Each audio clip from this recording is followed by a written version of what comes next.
The year was 2157, and humanity had spread across the stars. On the distant planet Viridia, Outpost Epsilon stood as a symbol of human exploration. The planet's blue-green forests and strange wildlife made it perfect for scientific study. Jack Peterson loved those forests. While other scientists stayed inside the safety of the outpost's walls, Jack preferred to be outside among the alien plants and creatures. He was a xenobiologist, someone who studied alien life forms, and he believed you couldn't understand something by looking at it through a screen. "Peterson, you'll get yourself killed one of these days," Lavra Mitchell, the outpost commander, often told him. Today was no different as she watched him prepare for another expedition. Jack smiled as he packed his equipment. "The Viridian slug moths aren't that dangerous, Commander." "It's not the slug moths I'm worried about," Lavra said, crossing her arms. "The northern forests haven't been fully mapped yet." "That's why I'm going," Jack replied. He was tall, with broad shoulders, but moved with a careful gentleness that served him well in the field. His brown hair was cut short for practicality, and his eyes were alert and observant, the eyes of someone who noticed details others missed. Just as Jack finished packing, the outpost's alert system sounded. A red light flashed on the wall panel. "Distress signal detected," announced the artificial voice of the outpost's computer. "Unknown origin, northern quadrant." Lavra immediately went to the communication station. "Show me," she ordered. The screen displayed a pulsing red dot in the unexplored region of the northern forests. The signal pattern didn't match any known human code. "Could be a malfunction in one of our drones," suggested Rick Green, the security officer. Jack stepped closer to the screen. "Or it could be something else, something new." Lavra looked at the team assembled in the room. "We need to check it out. Peterson, since you're already packed for field work, you're coming. Green, take 2 security officers with you."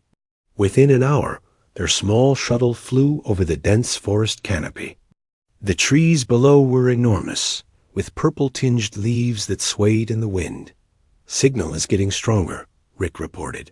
"Half a mile ahead, there's a break in the trees." The shuttle descended into a clearing that hadn't been there before. Trees were broken and burnt, and in the center lay the twisted remains of a spacecraft. It was unlike any human vessel Jack had ever seen. The design was organic, with curves and materials that seemed to blend metal and living tissue. "Definitely not one of ours," Lavra said, scanning the wreckage with her handheld device. "Not in any of our databases either." The team approached cautiously, weapons ready. Jack followed behind them, his attention caught by strange marks in the soft ground. They looked like footprints, but not human ones. "Something survived the crash," he said. "And it went that way?"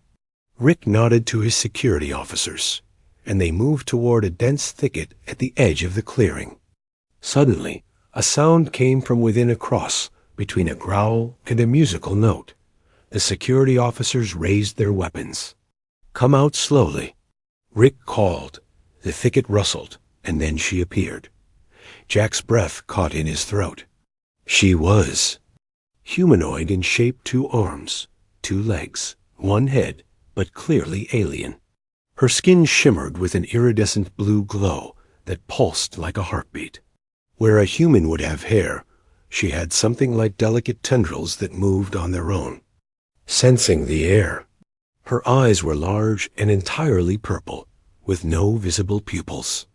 Her features were sharp and feline, with a small nose and mouth that seemed almost human, but not quite. She wore torn garments that appeared to be made from the same strange organic metallic material as her ship, and she was clearly injured. Greenish fluid that must have been her blood seeped from a wound on her arm. But what struck Jack most was her expression. It was a mixture of pain, fear, and something else, something wild and desperate. "Easy now," Rick said, keeping his weapon. "Trained on her." We're not going to hurt you. The alien girl tilted her head, the tendrils on her scalp flowing faster, as if agitated. She made that strange musical growl again, louder this time. She's scared, Jack said quietly. Lower your weapons. Not a chance, Rick replied. Look at her, she's unstable. Jack's scanner beeped. He glanced down at the readings and his eyes widened. Her body temperature is fluctuating wildly. Heart rate or whatever she has is off the charts, and these hormonal readings. He looked up at the alien girl with new understanding. I think she's in some kind of reproductive cycle. Like an animal in heat? Lavra asked. Similar, but more intense, much more intense. The alien girl suddenly lunged forward with incredible speed. Before anyone could react, she had knocked down one of the security officers. When the second officer tried to help, she spun around and slashed at him with nails that seemed to extend into claws. Both men fell back, bleeding but not seriously. Injured. Fire! Rick shouted, raising his weapon. No! Jack stepped forward. She's not attacking, she's defending. Look at her posture. She's not trying to kill, just keeping distance. The alien girl backed away, her chest heaving, those strange tendrils now rigid and pointing forward like sensors. Her skin pulsed with brighter blue light, especially around her neck and face dot. Laura made a quick decision. Everyone back to the shuttle. Now. As the team retreated, Jack noticed something. The alien girl's eyes were following him specifically. Not with hostility, but with curiosity. When he moved, her tendrils oriented toward him. Peterson, move it. Lavra called from the shuttle entrance. Jack took a few steps backward, still, facing the alien girl. Her posture changed slightly, becoming less defensive. Commander, Jack said, I'm staying. What? That's an order, Peterson. Get in here. Jack shook his head. She's alone, injured, and going through some kind of biological crisis. I can help her. She nearly killed 2 men. Because they approached wrong. I know what I'm doing. Jack set down his weapon and pushed it away with his foot. This is first contact, Commander. This is why we're out here. The alien girl watched. This exchange, her head tilting again as if trying to understand. She'll kill you, Rick warned. Jack smiled slightly. I don't think so. There's intelligence in those eyes. And fear. And pain. I'm not leaving her like this. Lavra stared at him for a long moment. You have 24 hours. If we don't hear from you by then, we're coming back with a full security team. As the shuttle door closed and the vessel lifted off, Jack turned back to the alien girl. They were alone now. Hello, he said softly, keeping his hands visible and making no sudden movements. My name is Jack. I want to help you. The alien girl's tendrils waved slowly. The blue glow of her skin dimmed slightly. She made a soft sound, less growl, and more musical. Jack took a small step forward. She didn't retreat. It was a beginning. Night fell over the forest of Viridia. The 3 moons cast a pale light through the trees, making the leaves glow with a soft purple hue. Jack Peterson sat on a fallen log, keeping a careful distance from the alien girl. She had retreated to the edge of the clearing, crouching near her damaged ship. Her skin glowed brighter in the darkness, pulsing with blue light that seemed to match the rhythm of her breathing. Jack spoke softly into his communication device. This is day 1 of contact with the unknown alien species. Female, humanoid, approximately 5 feet tall, shows signs of high intelligence despite her current distressed state. Back at Outpost Epsilon, panic had spread. Commander Lavra Mitchell called an emergency meeting with all senior staff. Peterson has lost his mind, said Rick Green, a security officer whose men had been injured. That thing is dangerous. We need to go back and get him now. Laura shook her head. Jack knows what he's doing. He's our best xenobiologist. But this isn't some harmless plant or insect, argued Rick. This is a sentient alien in some kind of mating frenzy. Nancy Quinn, the chief medical officer, reviewed the scan data Jack had sent before staying behind. These readings are fascinating. Her hormonal levels are off the charts. If she were human, I'd say she was experiencing something like extreme estrus. In heat, you mean? Said Ben Howard, another scientist. Like an animal. Nancy frowned at him. Not like an animal. Like a sentient being with a biology different from ours. There's more to it than that. Look at these brain wave patterns. They're incredibly complex. In the forest, Jack was making slow progress.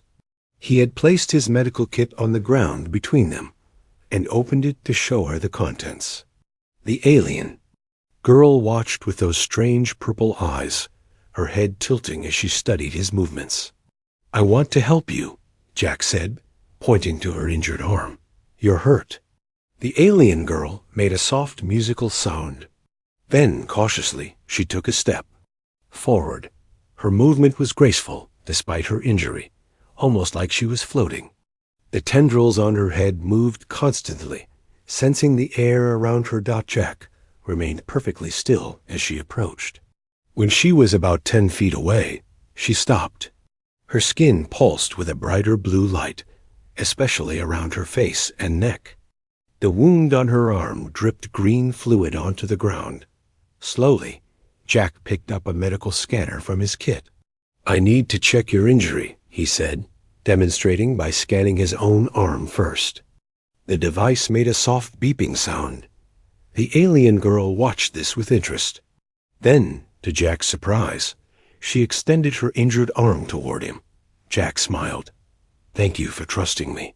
He scanned her arm carefully. The device showed a deep cut, but nothing that appeared life-threatening. Her anatomy was different from human anatomy in many ways, but the basics of wound treatment would likely be similar. Jack took out a tube of healing gel, designed to work on various forms of alien tissue. He squeezed a small amount onto his finger and applied it to his own skin to show her it was safe. Then he held out the tube, offering it to her. The alien girl studied the tube, then touched her injured arm and made a pained sound. She took a step closer to Jack. It's okay, he said gently. This will help. She extended her arm again, and this time Jack carefully applied the gel to her wound. She flinched slightly at his touch, but didn't pull away. The gel began to work immediately, sealing the cut and stopping the green blood from flowing. The alien girl looked at her arm with wonder. She touched the gel, then looked at Jack and made a sound that seemed almost like gratitude. You're welcome, Jack replied with a smile. The outpost, Nancy and Ben had made a discovery. They had searched through the database of alien species, mentioned by other spacefaring races that humanity had encountered. I think I found something, Nancy said, pointing to her screen. The Carolans, a reclusive species described by the Arcturian traders. The physical description matches iridescent blue skin, sensory tendrils instead of hair, purple eyes. What do we know about them? Asked Lavra. Not much. The Arcturians said they're highly advanced, but keep to themselves. They're rumored to have strict rules about genetic purity. And double Nancy paused. And what? Lavra prompted. And they're said to fear individuals who experience extreme biological cycles, something the Arcturians translated as the burning time. Back in the forest, Jack had made more progress. The alien girl now sat across from him, about 5 feet away. Her wound was healing well, and she seemed calmer. But Jack noticed that the blue glow of her skin continued to pulse more intensely at times, and when it did, she would wrap her arms around herself as if in pain. Jack's scanner showed her body temperature rising and falling in waves. Her heart rate, or whatever organ served that function, would spike, then gradually decrease, only to spike again minutes later. You're fighting something inside you, Jack said softly. Some kind of biological process. The alien girl looked at him, and for the first time, Jack felt certain she understood him. She placed her hand on her chest and made a pained sound, and gestured at the sky with her other hand. You were trying to go somewhere, Jack guessed. Your ship was taking you somewhere because of this condition? She nodded, a very human gesture that surprised Jack. Then she pointed at herself, made a pushing away motion, and pointed at the stars again. You were sent away? Jack asked. Exiled? The alien girl's tendrils drooped, and she lowered her head. In what appeared to be shame or sadness, Jack's communication device beeped. It was Lavra. Peterson, we've got some information. We think she's a Caroline. They're known to exile members who experience extreme biological cycles. The Arcturians call it the burning time. Jack looked at the alien girl with new understanding. She was being sent away because of this condition. She was in some kind of quarantine ship. Jack, listen carefully, Lavra continued. According to our information, these cycles are considered dangerous, even by their own kind. You need to be extremely careful. As if to emphasize Laura's warning, the alien girl suddenly doubled over, her skin flashing with bright blue pulses. She made a sound that was half cry, half song. Jack moved toward her without thinking. Are you okay? The alien girl looked up at him, her purple eyes glowing intensely. In that moment, Jack felt something, a kind of energy in the air between them, like static electricity, but warmer. I'm going to call you Nova, Jack said softly, because your skin glows like a star. Nova tilted her head, then touched her chest, and made a completely different sound, a melodic series of notes. That's your real name, isn't it? Jack smiled. It's beautiful, but I can't pronounce it. Is Nova okay for now? Nova nodded again, and for the first time, her mouth curved in what might have been a smile. But then another wave of blue light pulsed through her skin, and the smile became a grimace of pain. Jack's scanner beeped urgently. Nova's readings were spiking dramatically. Whatever the burning time was, it was getting worse. The morning sun cast green-tinted light through the trees of Viridia. Jack Peterson had not slept much. All night, Nova's condition had grown worse. The blue glow of her skin now pulsed so brightly that Jack could have read by its light. Her body temperature rose and fell in stronger waves as she paced the clearing, unable to stay still. Jack's scanner showed alarming readings. Whatever was happening to Nova, it was accelerating. He spoke into his communication device, updating the outpost. Her hormonal levels are still climbing. I think this cycle is reaching some kind of peak. Nancy Quinn's voice came through the device. Jack, we found more information about the Carolines. According to Arcturian records, their mating cycle is tied to their energy production. Their bodies actually generate a form of bioelectricity during this time. That explains the glow, Jack said, watching as Nova moved restlessly near her crashed ship. But why exile her for it? Why was she in that ship alone? The records suggest that some Carolines experience an unusually intense version of the cycle, Nancy explained. These individuals produce so much energy that they can be dangerous to others of their kind. They call them the Burning Ones. Jack remembered the strange feeling of energy between them the night before. She's not just producing light. There's some kind of field around her. I can feel it. Be careful, Jack, Laura's voice cut in. We're preparing a shuttle to come get you. This is getting too risky. Before Jack could reply, a loud crash came from the forest. Nova froze, her tendrils pointing toward the sound. Jack turned to see trees moving at the edge of the clearing. A large creature burst through the foliage. It resembled a bear, but with 6 legs and dark purple fur. Its head had no eyes, just a wide mouth filled with teeth and sensory pits that allowed it to detect prey. Jack recognized it as a Viridian forge beast, one of the planet's top predators. The forge beast sniffed the air, then turned directly toward Nova.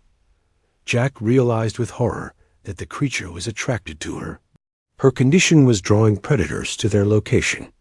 "Nova, don't move," Jack said quietly, reaching for his stun pistol. But Nova had other ideas.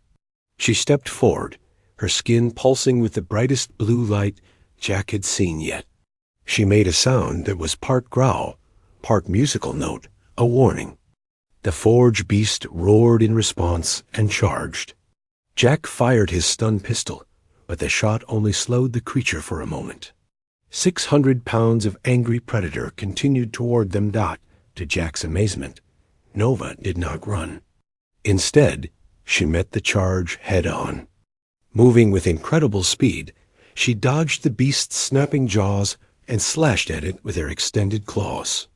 The creature howled in pain and reared back. Jack fired again, hitting the forge beast in a more vulnerable spot. The combined effect of Nova's attack and the stun blast finally drove the creature back into the forest. Nova turned to Jack, her chest heaving, her purple eyes wide with excitement. The blue glow of her skin was now so intense it was almost white. "Thank you," Jack said. "You saved us both." Nova tilted her head and made a musical sound. Then, to Jack's surprise, she stepped closer to him than she ever had before. Her tendrils reached toward him, not quite touching, but sensing the air around his face. Jack felt the energy field again, stronger this time. It was like standing near a powerful electrical current, but it didn't hurt. Instead, it felt warm and strangely pleasant. Nova made another sound, more complex than before. She touched her chest, then reached out as if to touch Jack's chest, stopping just before contact. "You're trying to tell me something," Jack said. "About your condition?" Nova nodded. She pointed to herself, then to the sky, then made a pushing motion, followed by a gesture that mimicked something exploding. "You were sent away because your cycle is dangerous," Jack guessed. "It could harm others." Nova nodded again, looking sad. Then she stepped back suddenly, wrapping her arms around herself as another wave of energy pulsed through her body. Jack's communication device beeped urgently. It was Lara. "Peterson, we're detecting a massive energy spike from your location." "What's happening?" "It's Nova," Jack replied. "Her cycle is intensifying. And that's not all, it's attracting predators. We just fought off a forge beast." "We're coming to get you now," Lara said firmly. "This is too dangerous." "Wait," Jack said.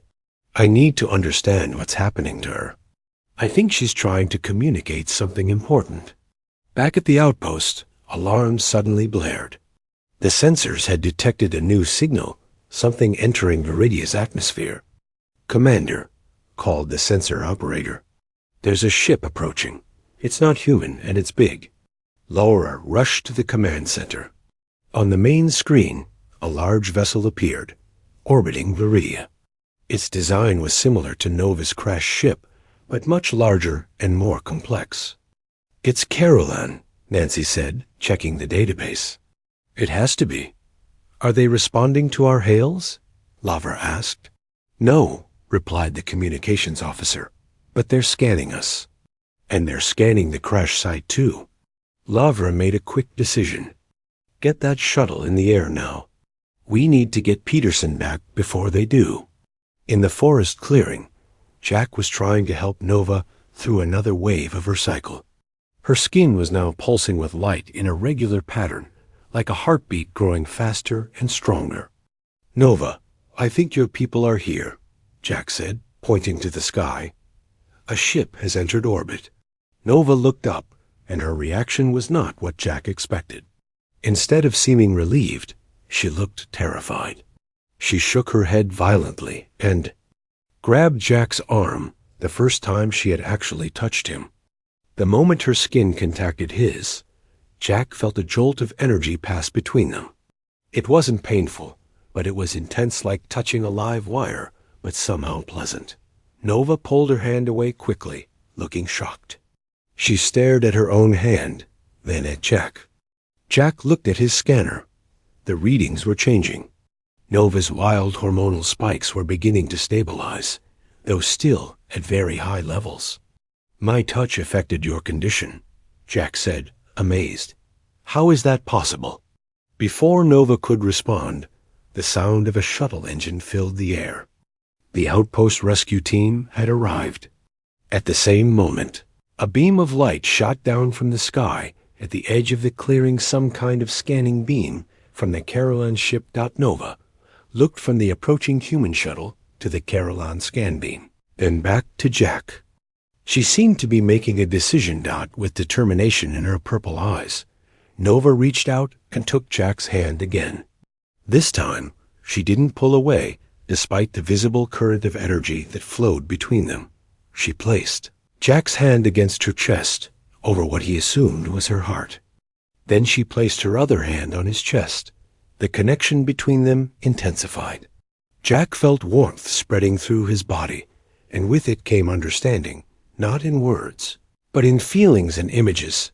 Nova was showing him what would happen if her cycle ran its course unchecked.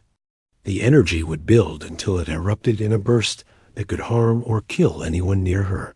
That was why her people had sent her away, not out of cruelty, but to protect others.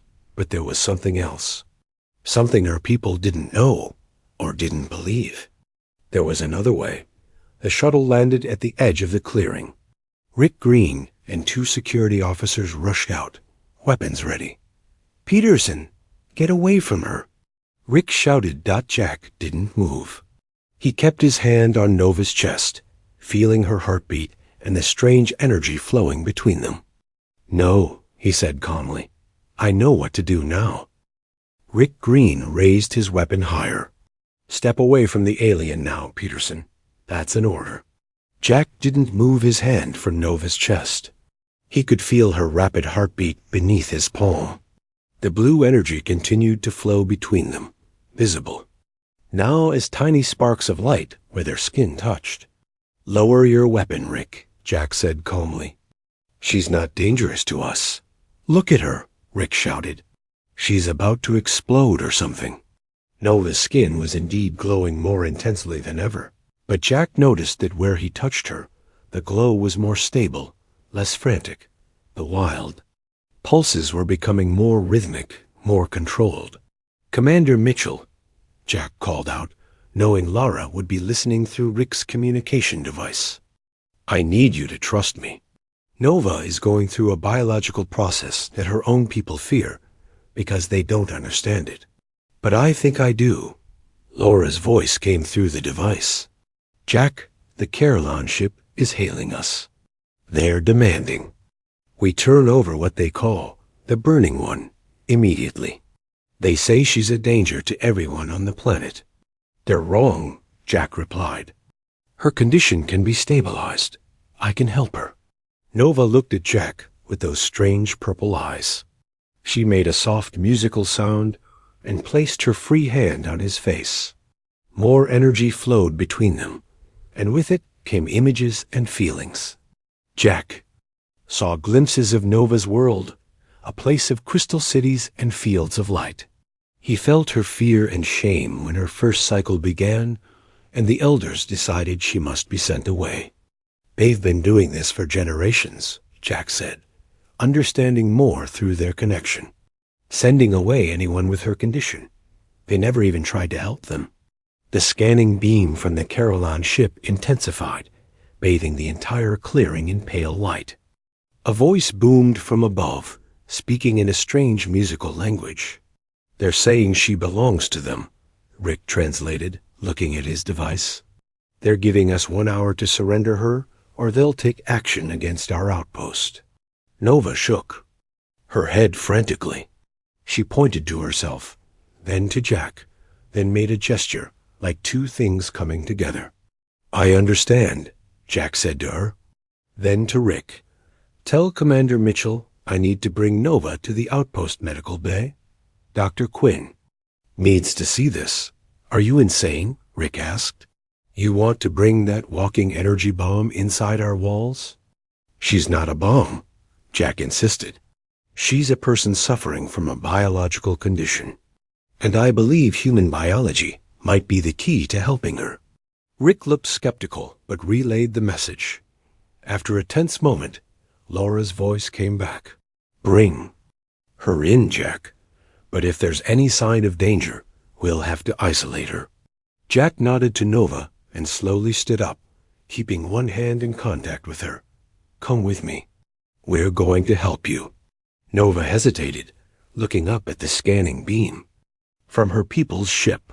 Then she looked at Jack and nodded. She trusted him.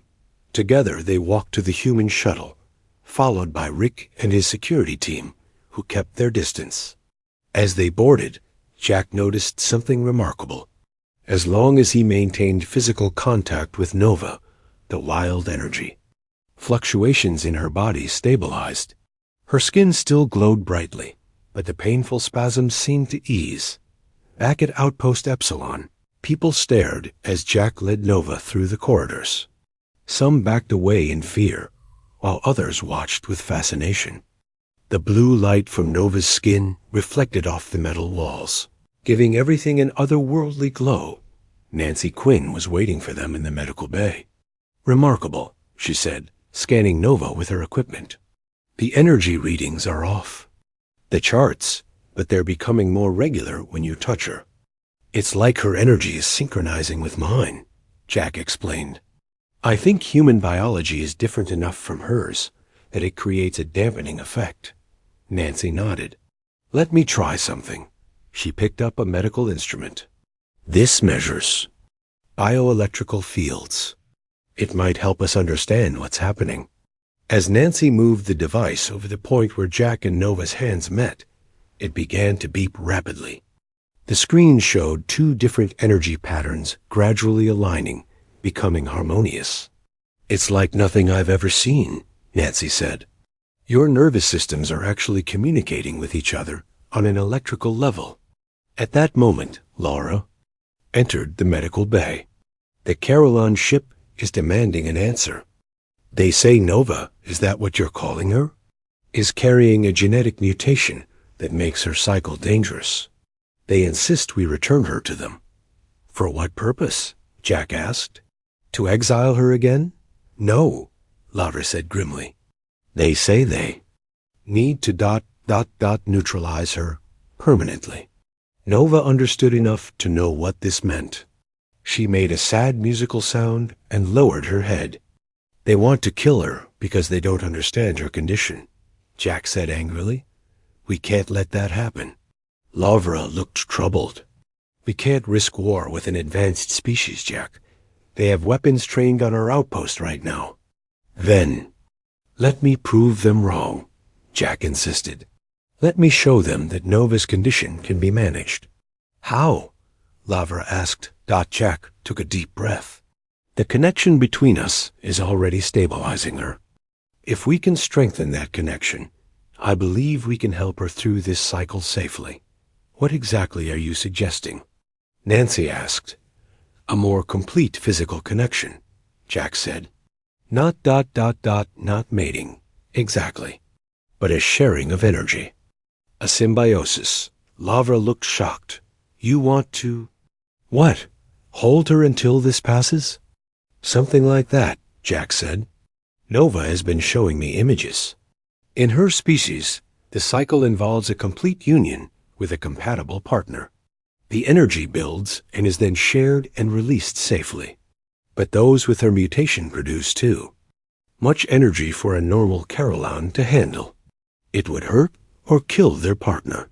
But you're not Carillon, Nancy said, understanding.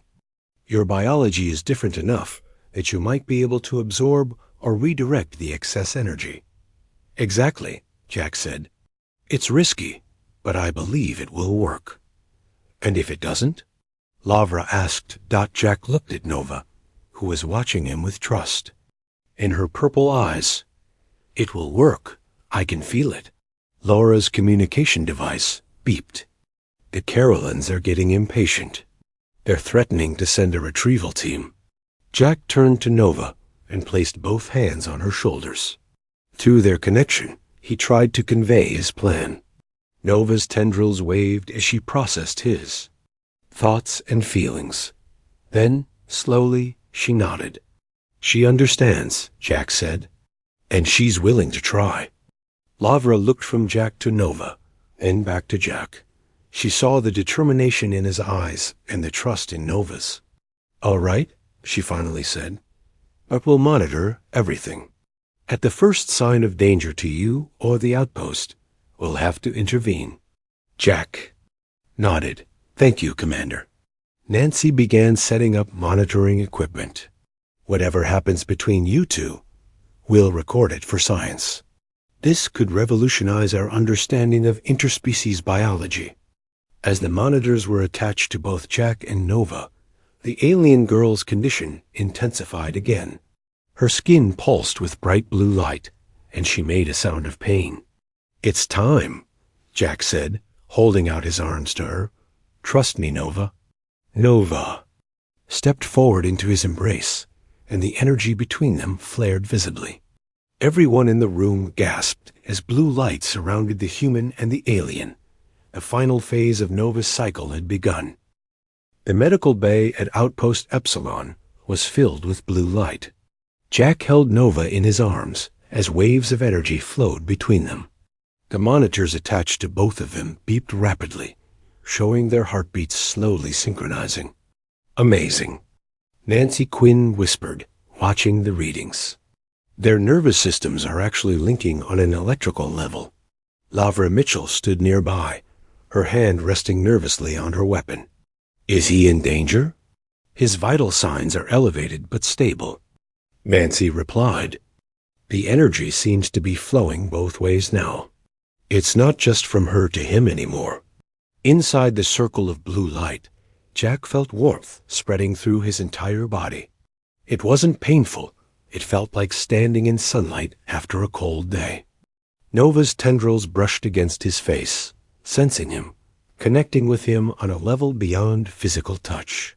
Through their connection, Jack could feel Nova's emotions, her fear giving way to relief, her shame transforming into gratitude. He saw flashes of her memories, growing up on a world of crystal and light, feeling different from others of her kind, the elders' faces when her first cycle began, their fear and rejection. Nova could feel Jack's emotions too, his compassion, his curiosity, his determination to help her. She saw Earth through his memories, the blue oceans and green forests, so different from her crystalline homeworld. She felt his loneliness among his own kind, how he often felt more comfortable with alien life forms than with humans. They were not mating in the human sense. They were sharing energy, balancing each other. Jack's body absorbed the excess energy. Nova's cycle produced, channeling it, transforming it into something new. The light surrounding them began to change color, shifting from blue to purple to a warm gold. Nova's skin, which had been painfully bright, now glowed with a steady, peaceful light. Nancy checked her readings again. The energy levels are stabilizing. Whatever's happening, it's working. Outside the outpost, the Caroline ship had moved closer. A message came through the communication system. The alien voice sounded angry and confused. "They're demanding to know what we're doing," the communications officer reported. "They say they detect unusual energy patterns." Laura stepped forward. "Tell them we're helping one of their kind through her cycle safely. Tell them we've found a way to stabilize the condition they fear." Inside the circle of light, Jack and Nova's connection deepened. No longer just physical or emotional, it became something more a meeting of minds across the gulf of different species. Nova showed Jack her people's history, how fear of genetic differences had led them to exile anyone who developed her condition. For thousands of years, burning ones had been sent away to die alone. No one had ever tried to help them. Jack showed Nova humanity's history, how despite their fears and prejudices, Humans had always had individuals willing to reach out, to try, to step forward when others stepped back. Suddenly, Nova stiffened in Jack's arms. Her eyes widened, and the tendrils on her head stood straight up. The light around them pulsed once, twice, 3 times, and then flared so brightly that everyone in the room had to shield their eyes. When the light faded, Jack and Nova stood in the center of the room, still holding each other, but changed. Nova's skin no longer glowed painfully bright. Instead, it shimmered with a gentle, steady light. Jack's skin had taken on a slight blue tinge, as if some of Nova's energy had transferred permanently to him. Nancy rushed forward with her scanner. "Jack, are you all right?" Jack smiled, looking more peaceful than anyone had ever seen him. "I'm fine. Better than fine." He turned to Nova. "She's through the worst of it now. The cycle has peaked and stabilized." Nova made a musical sound that somehow seemed happier than before. She touched Jack's face gently, her tendrils brushing his cheek with affection. The communication system crackled again. The Caroline voice now sounded less angry, more confused. "They're asking how this is possible," the communications officer said. "They say no Caroline has ever survived the burning time without harming others." Lavra looked at Jack. "What should I tell them?" "Tell them to come and see for themselves," Jack said. "Invite them to send representatives. It's time they learned the truth about those they've been exiling." Lavra nodded. She gave the order to extend the invitation to the Caroline ship. Hours later, 3 Carolines stood in the outpost's conference room. They resembled Nova, with the same iridescent skin and sensory tendrils, but their features were harder, more angular. They stared at Nova with a mixture of fear and wonder. One of them, clearly the leader, spoke in their musical language. Nova responded, her voice rising and falling in complex patterns. "What are they saying?" Lavra asked Jack quietly. "They can't believe she survived her cycle," Jack explained. "They're asking how it was possible." Nova pointed to Jack, then placed her hand over her heart, then over his. She continued speaking in her musical language. The Caroline leader looked at Jack with new interest. He made a questioning sound. "He wants to know if other humans could do what I did," Jack said. "If we could help other burning ones." "And could we?" Lavra asked. Jack nodded. "I believe so. Our biology is different enough from theirs that we can absorb and channel the energy safely. We could end thousands of years of needless exile and death." The Caroline leader spoke again, longer this time. His tone seemed almost pleading. "They have 5 others in exile right now," Jack translated. 5 others like Nova, sent away to die alone. He's asking if we would help them. Lavra looked around the room at her staff. Nancy nodded eagerly. Even Rick Green, who had been so afraid of Nova, now looked thoughtful. "Tell them yes," Lavra said. "Tell them humanity is willing to help." Jack relayed the message. The Carolines conferred among themselves. Then the leader stepped forward and extended his hand in a very human gesture of agreement.